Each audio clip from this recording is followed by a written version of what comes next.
male genital system. Welcome to today's lecture on the male genital system.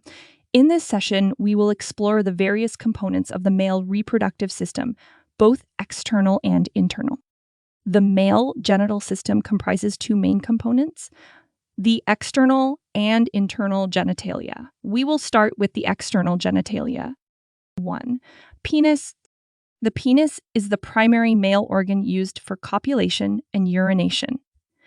Its shaft consists of 3 cylindrical masses of tissue held together by fibrous tissue.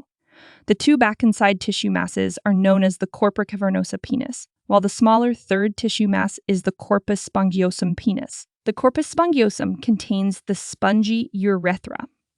All 3 of these tissue masses are erectile, which means they are capable of erection, and they contain blood sinuses or channels.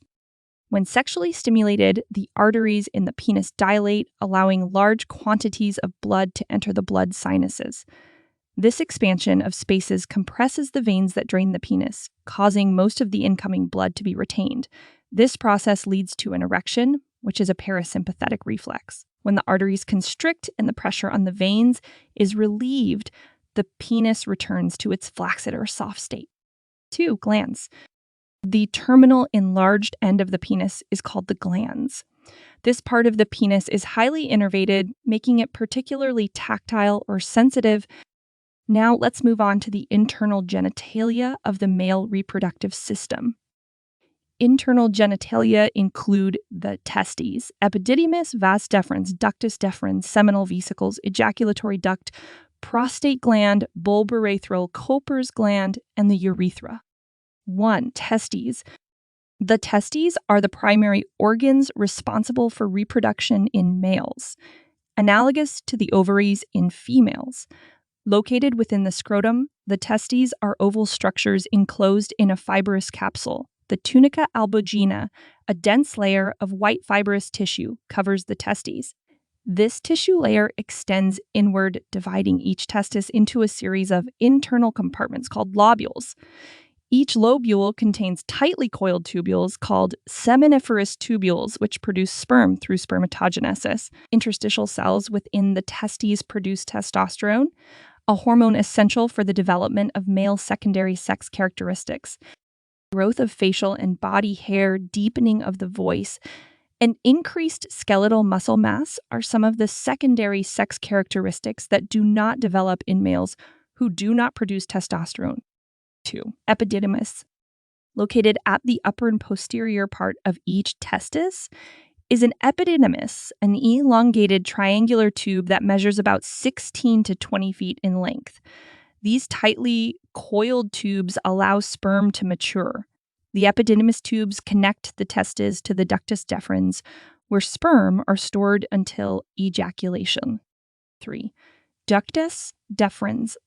At the tail of the epididymis, it becomes less coiled, its diameter increases, and the tube is known as the ductus deferens.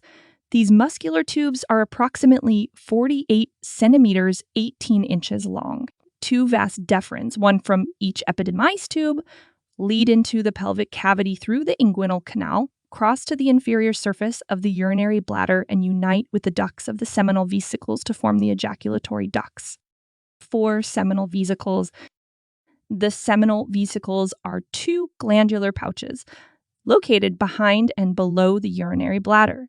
These tubular structures secrete a substance that activates sperm and semen. The secretions contain fructose and prostaglandins.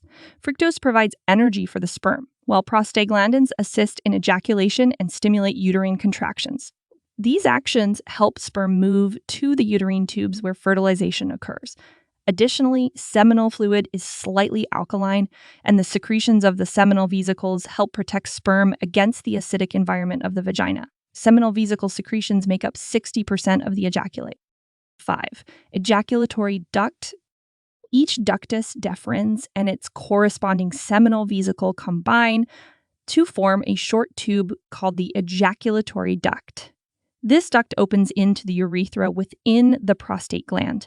The ejaculatory duct carries both sperm and seminal vesicle fluid. 6. Prostate gland. The prostate gland is a single donut-shaped gland about the size of a chestnut. It lies directly below the urinary bladder and surrounds the prostatic part of the urethra. The prostate gland secretes a highly alkaline fluid that protects sperm from the acidity in the urethra and vagina. Prostate gland secretion is added to the sperm and seminal vesicle fluid, contributing to sperm motility. Approximately 13 to 33% of the volume of semen is composed of seminal vesicle fluid and prostate gland secretion. 7 bulbourethral or Cpers glands. These are 2 small glands about the size of peas, located just below the prostate on either side of the urethra. They secrete a mucus-like lubricating fluid into the membranous urethra and a substance that neutralizes urine. The ducts of these glands open into the spongy urethra.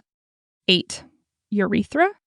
The urethra serves as a passageway for both sperm and urine. Measuring about 20 centimeters in length, the urethra passes through the prostate gland, urogenital diaphragm, and the penis. That concludes our lecture on the male genital system. I hope you found this information informative and useful. If you have any questions or require further clarification, please feel free to ask. Thank you for listening and have a great day.